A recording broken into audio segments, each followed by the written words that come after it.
Hi everyone, today I'm going to be talking about immunity, what we can do in preparation to move forward in our lives and get back into the wider community. I will be discussing ways in which we should be optimizing our immune system and making our bodies less hospitable to the coronavirus as well as other pathogens in general. Our immune systems are influenced by so many things and so much goes into supporting our immune system.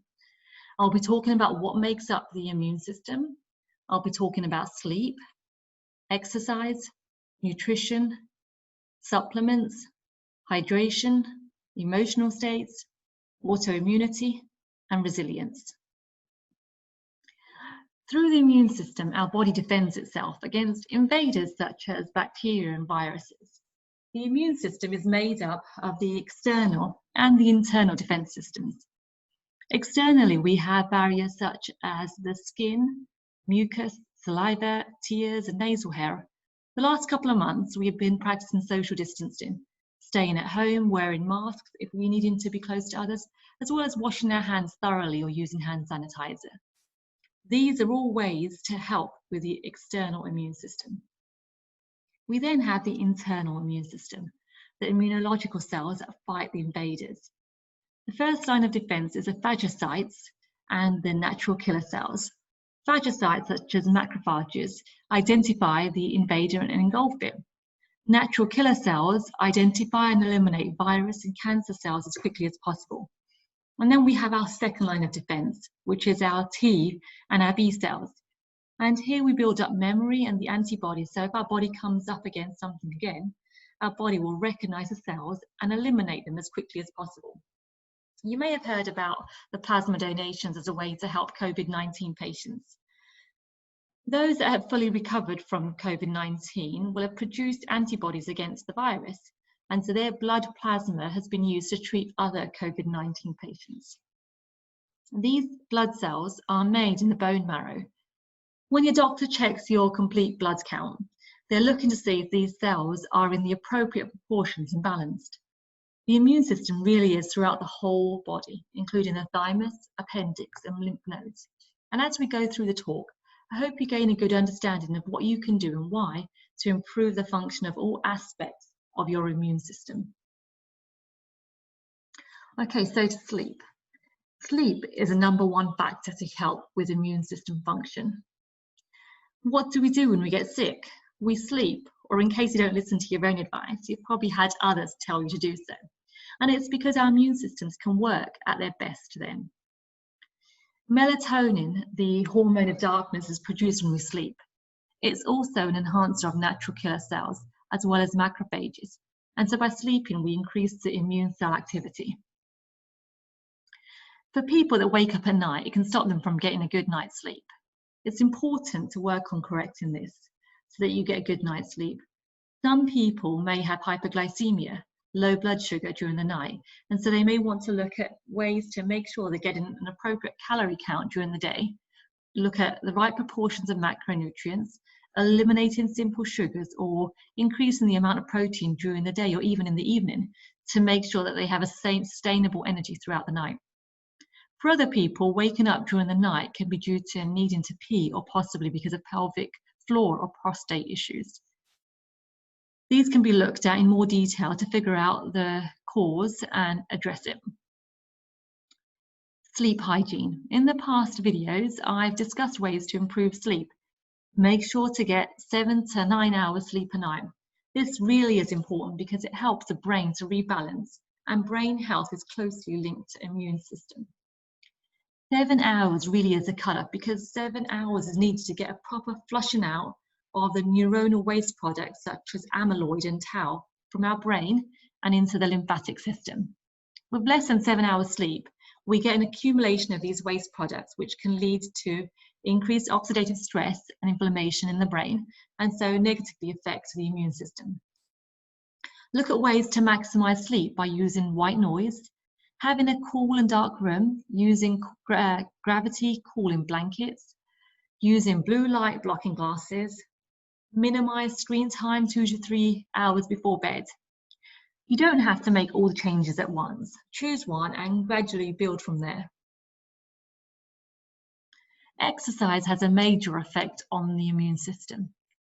The lymphatic system collects waste products from tissues and organs and passes them out into the bloodstream for excretion via the kidneys or liver.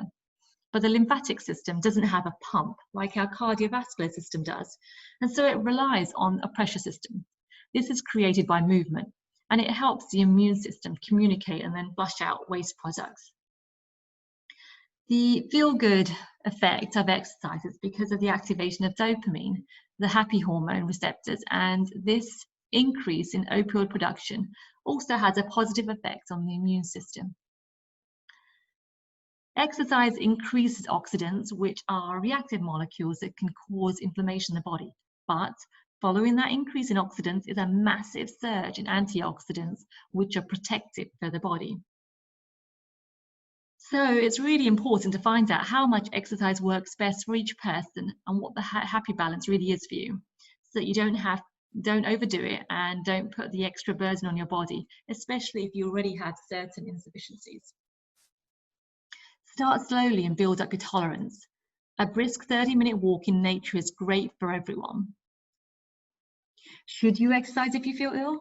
No, because you want your body to be healing and recovering, using the energy for those purposes versus overburdening your body. For athletes, it's important to have a good balance and not to over-exercise as well. It's important to not overdo the cardio, as this can overburden the body and set the immune system back. Adding a mix of exercise such as yoga, strength and balance work. About 70 to 80% of the immune system is housed around the gut, so it's no surprise that the food we eat will have an impact on our immune system. High sugary diets are known to shut off the natural killer cell activity for a few hours, something we don't want happening at a time when we may be exposed to the coronavirus. The worst foods for the immune system are hydrogenated fats, simple sugars, pro-inflammatory foods such as dairy and gluten, as well as eating very little fruit and veg.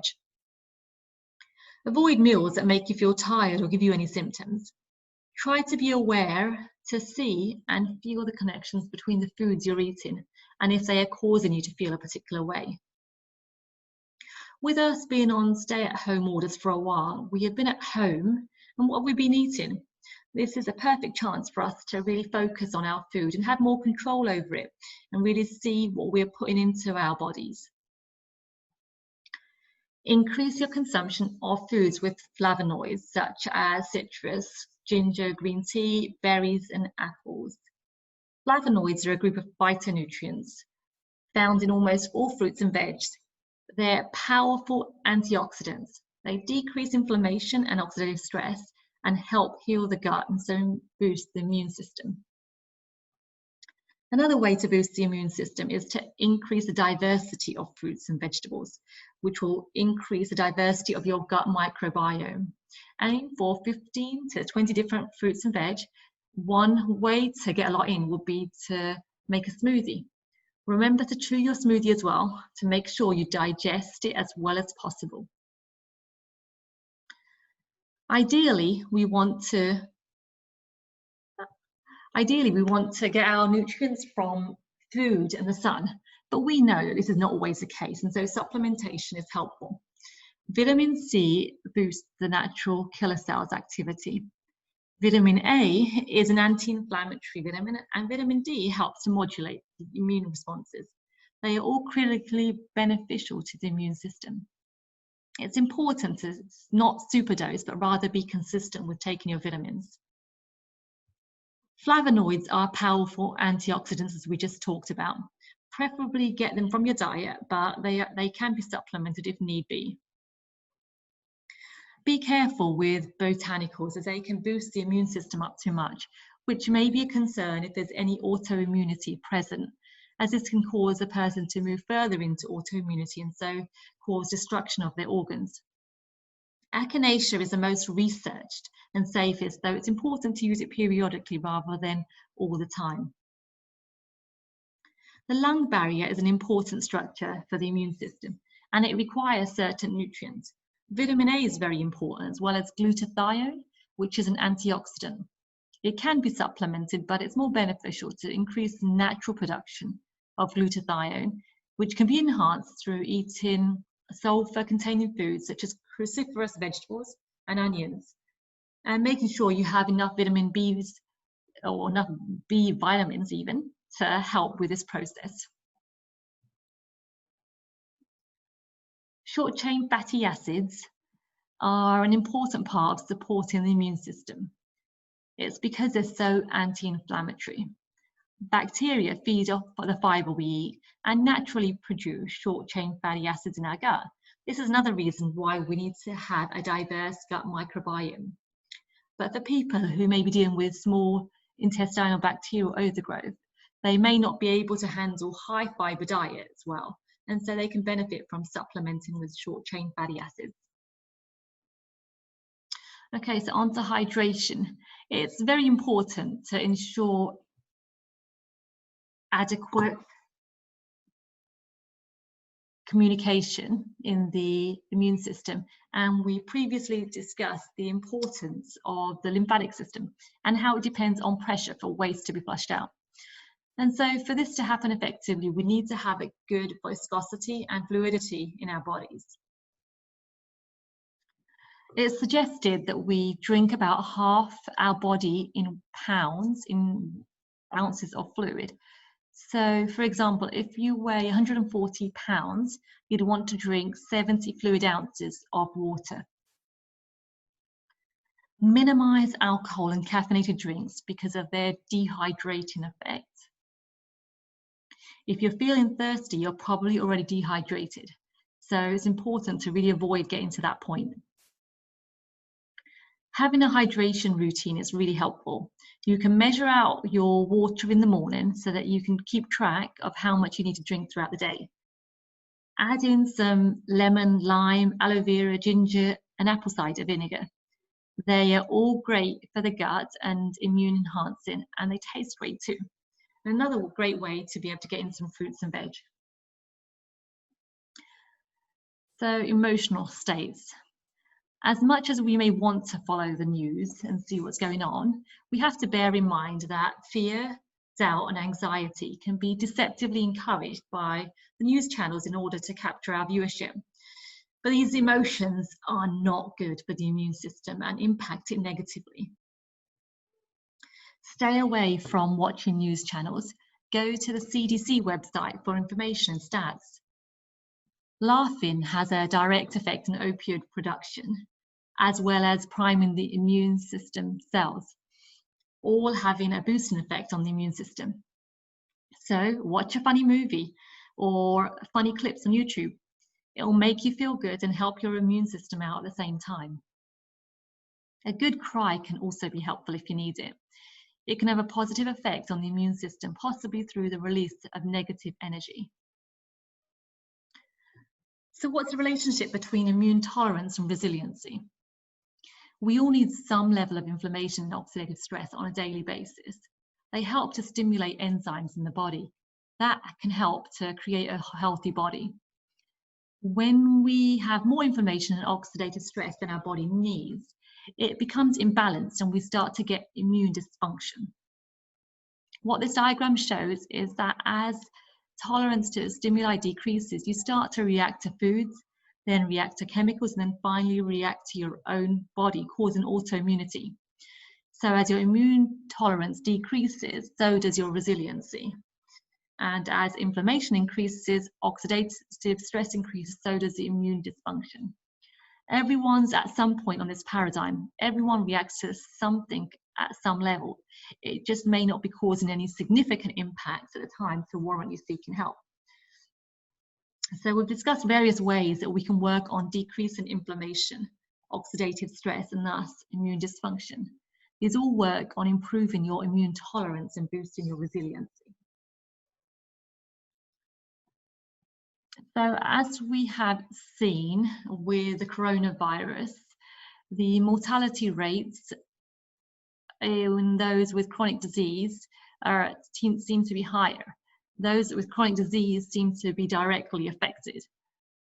Autoimmunity, which can lead to chronic diseases, is when the body starts reacting to itself. It can present with high or low white blood count, depending on how the person's health condition is. And so it's really required a personal approach. We saw from the previous slide that autoimmunity is directly linked to inflammation and oxidative stress. So what can we do to help here? Our first step is really to look for those triggers and aggravators of inflammation and work on decreasing or eliminating those. Work on improving sleep, hydration, exercise, and emotional state. Remove any triggers. Start with the gut. Work on improving the gut microbiome diversity by eating a diverse range of fruit and veg. Challenge yourself to eat a variety of 15 to 20 fruit and veg a day. Get a variety in by blending it in the blender. Start with just a spoon or two of that, and then you can work on gradually building up your tolerance. So to summarize, work on sleep. Try to get at least 7 to 9 hours sleep in. Look at ways that you can work on improving your sleep. Exercise is vital to boost the antioxidant levels and help move lymph and boost immune system, but don't overdo it. You want to feel energized afterwards. With foods, eat a variety of fruit and veg for your gut microbiome. Stay away from sugary foods, hydrogenated foods, canned processed inflammatory foods. Supplements, vitamins A, C, and D are best for the immune system, but don't overdo it. Try to measure your vitamin D levels. Stay well hydrated to make sure that your transport system is fluid and has low viscosity so it communicates efficiently. Your emotional state is very important for a healthy immune system. Avoid negativity, anxiety, and fear situations, and embrace laughing and good feeling situations. And if your immune tolerance is already compromised, then you've really got to work on doubling up on those things above. So hopefully this gives you a few ways that you can think about trying to address your immune system and maximizing your immune system in preparation to be out back in the community. Hopefully you found this talk helpful, and if you have any comments you'd like to make, please go ahead and add in those comments below. Take care.